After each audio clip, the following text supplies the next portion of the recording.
Hello viewers, welcome to Review on Point. Today I'm going to talk about drama serial Sun Mere Dil episode number 7. तो let's start. I think ये review जो है मेरा वो सबसे shortest होने वाला है, क्योंकि अगर सिर्फ एक लफ्ज़ इस पूरी एपिसोड के लिए बोला जाए तो वो था स्पीचलेस। मतलब क्या था ये, कुछ समझ ही नहीं आया कि एपिसोड में हुआ क्या है। और 40 मिनट्स की एपिसोड थी। 20 मिनट्स रोना पिटना डला रहा कि ज़ावियार को ब्लड कैंसर है और किस तरह सदफ़ को ये सब कुछ पता चला, वो डॉक्टर के गई। अगले 10 मिनट जो थे वो इस परेशानी में सदफ़ के निकल गए कि सोच तो उसने लिया है कि उसने जॉब करनी है, बिलाल अब्दुल्ला के पास ही करनी है। और अब वो 7वीं एपिसोड तक, पहली एपिसोड से लेकर 7वीं एपिसोड तक वो पता ही कर रही है कि बिलाल अब्दुल्ला का कैरेक्टर कैसा है। Like are you serious? तुमने वहाँ जॉब करनी है, वहाँ पे 10 लड़कियाँ और जॉब करती हैं। शादी नहीं कर लेगा वो तुमसे पहले ही दिन बगैर तुम्हारी मर्ज़ी के। और जबकि ये बात भी पता 2 दफ़ा इस ड्रामे के अंदर बता दी गई है कि लड़की की मर्ज़ी के बगैर कुछ नहीं होता। तो व्हाट्स द पॉइंट?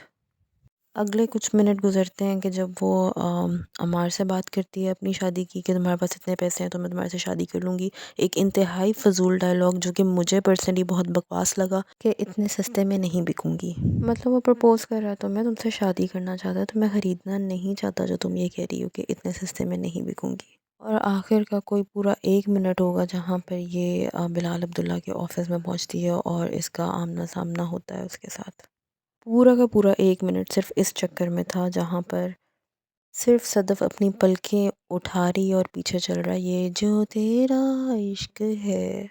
मतलब इतनी कोई स्लो पेस थी इस एपिसोड की कि मुझे समझ नहीं आया कि मैं देख क्यों रही हूँ ये और मैं ये क्या देख रही हूँ। I think 7 episodes are more than enough कि जब आपके हीरो हीरोइन की जो बेसिक स्टोरी है वो स्टार्ट हो जानी चाहिए। और if I am not mistaken तो पहली एपिसोड में हमें ये भी बता दिया गया था कि जो बिलाल अब्दुल्ला है वो कुछ सालों के बाद आता है, वो भी 3-4 दिन के लिए।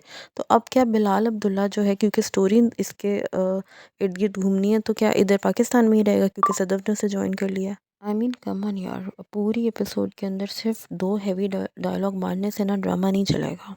बहुत ही कोई ज़्यादा एक्सप्रेशंस माया अली ने डालने के बाद ये डायलॉग बोला कि मुझे 8 करोड़ इसलिए चाहिए, मैं मौत से अपने बाप के मरने का बदला लूँगी। हैवी डायलॉग राइट, बट यहाँ पर कोई तुक नहीं ना बन रही।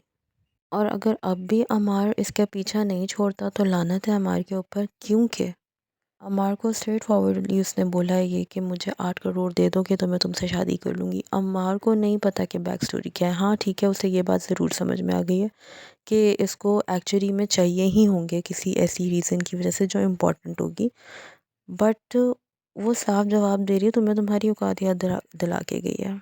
और इतना तो बेचारी सदफ़ अपने बाप के मरने पे नहीं रोई होगी जितना इस एपिसोड के अंदर वो इस सोग में हुई है कि मतलब अब उसके पास पैसे कैसे आएंगे और उसका भाई ज़ाफ़ियार बचेगा या नहीं बचेगा, और उसको ब्लड कैंसर हो चुका है और उसकी 3rd स्टेज है। और जहाँ पर वो रो नहीं ना रही वहाँ पर वो अपनी आंखों से आंसू ज़रूर साफ़ कर रही है। अगर आप लोगों ने ये ड्रामा देखा है, ये एपिसोड देखी है, तो प्लीज़ मुझे ज़रूर गाइड कीजिएगा कि मैं कहाँ पर गलत हूँ। मुझे क्या बात है कि या शायद मेरी दिमागी हालत अब इस तरह की नहीं है इस वक्त कि मैं समझ पाती एक्चुअली में कि ड्रामा कितना पावरफुल और इम्पैक्टफुल था। तो प्लीज़ मुझे कमेंट में बताइएगा ज़रूर। दूसरी बात ये कि मुझे ये बात भी बिल्कुल समझ में नहीं आ रही कि खलीलुर रहमान कमर को ऐसा क्यों लगता है कि सिर्फ वो ही हमें बता सकते हैं कि रियल मर्द कैसा होता है और अच्छी लड़की कैसी होती है। सो लेट्स होप कि आज वाली एपिसोड कुछ काम की हो। देखते हैं, आज रात आएगी तो पता चलेगा। Till then you guys take care, subscribe the channel, share the video, like the video. Thank you.